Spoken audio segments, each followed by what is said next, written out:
Right, time for fishing tips.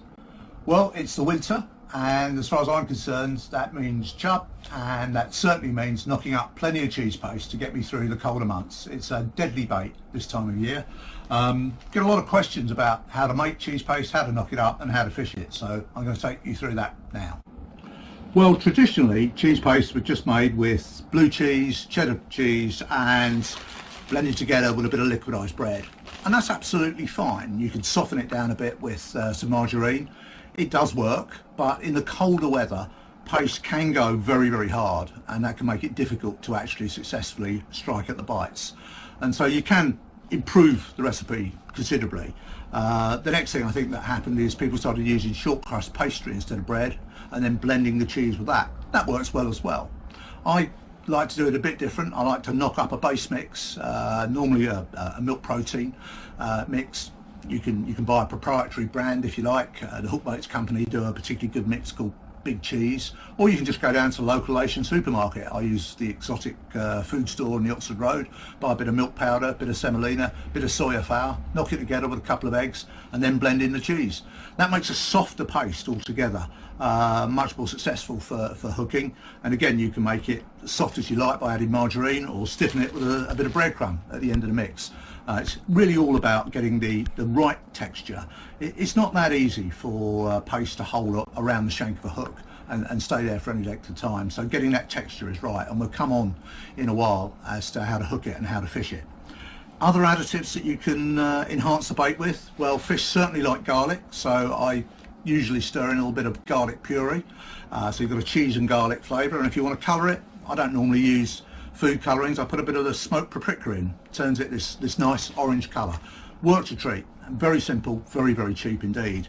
And for a bit of attraction, as well as putting in a few lumps of cheese paste in the swim before you start fishing, I'll quite often get some of this cheap dried cheese powder, put a little bit of it in with my liquidized, and if I'm fishing the paste behind a small cage feeder, then it's got a cheesy flavour to go with it. So all very simple, all very cheap, all very straightforward.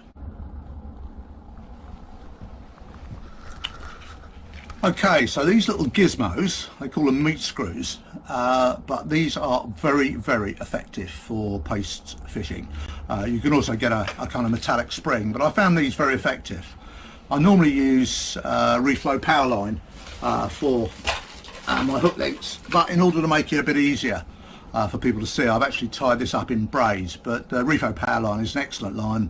I tend to use an 8-pound main line on a Kennet or the Loddon, because you've always got a chance of hooking a barbel, and some of the chub go to very, very big sizes, and as you know, can be very snaggy at times. So I find the 017 at 612 as a hook link below a simple running rig on 8-pound main line to be effective and gives me the power I need. Now, the trick is getting the paste to stay on the hook, but also give yourself a fighting chance of hooking the fish. So you take a piece of paste like this, nice and soft, it needs to stay soft, and remember it get a lot harder in the water, and then wrap the paste around the screw like this. Just mould it round, and you don't fish it as a hair rig, because hair rigs and chub are not always good ideas.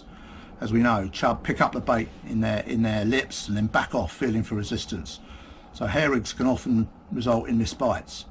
But the way this works is you sink the shank of the hook into the paste. It's held on not really by the hook itself, but by the screw, by the meat screw. And you just leave the point of the hook sticking out like that, and that gives you all you need to get a nice bite off the chub and strike. You know the paste is going to be there, even if it's pecked around by small fish, and you've got a very, very good chance of converting those bites into a successful hookup. Right, one final tip: if you can't be bothered to put a meat screw on or a paste screw on there, paste spring on there, you can do it differently. So, and I quite often do this. Get yourself a little bit of crust, squeeze it hard, usually from the side of a medium sliced loaf. Stick it through twice like this. Okay. And that just sits on the bottom of the bait. The advantage of crust, of course, is it takes some of the buoyancy out of the hook. And then you get your paste, mould the paste around the shank of the hook, like so, butting onto the crust. If I had a size 6 on, I'd make sure the point's sticking through. Oh look, I managed to do it. Point is just sticking through there. And that makes an excellent bait for 2 reasons. One, you're counterbalancing the weight of the hook, and secondly, the crust absorbs water, which makes it a little bit softer. So by the time the chub comes along and picks the bait up, the bait has been softened, even in really cold conditions, and it will pull through nicely and hook the fish. So a crust and cheese paste combination is every bit as effective as using paste on its own with one of these meat screws. So I hope that's helpful, and I hope that catches you a few nice fish.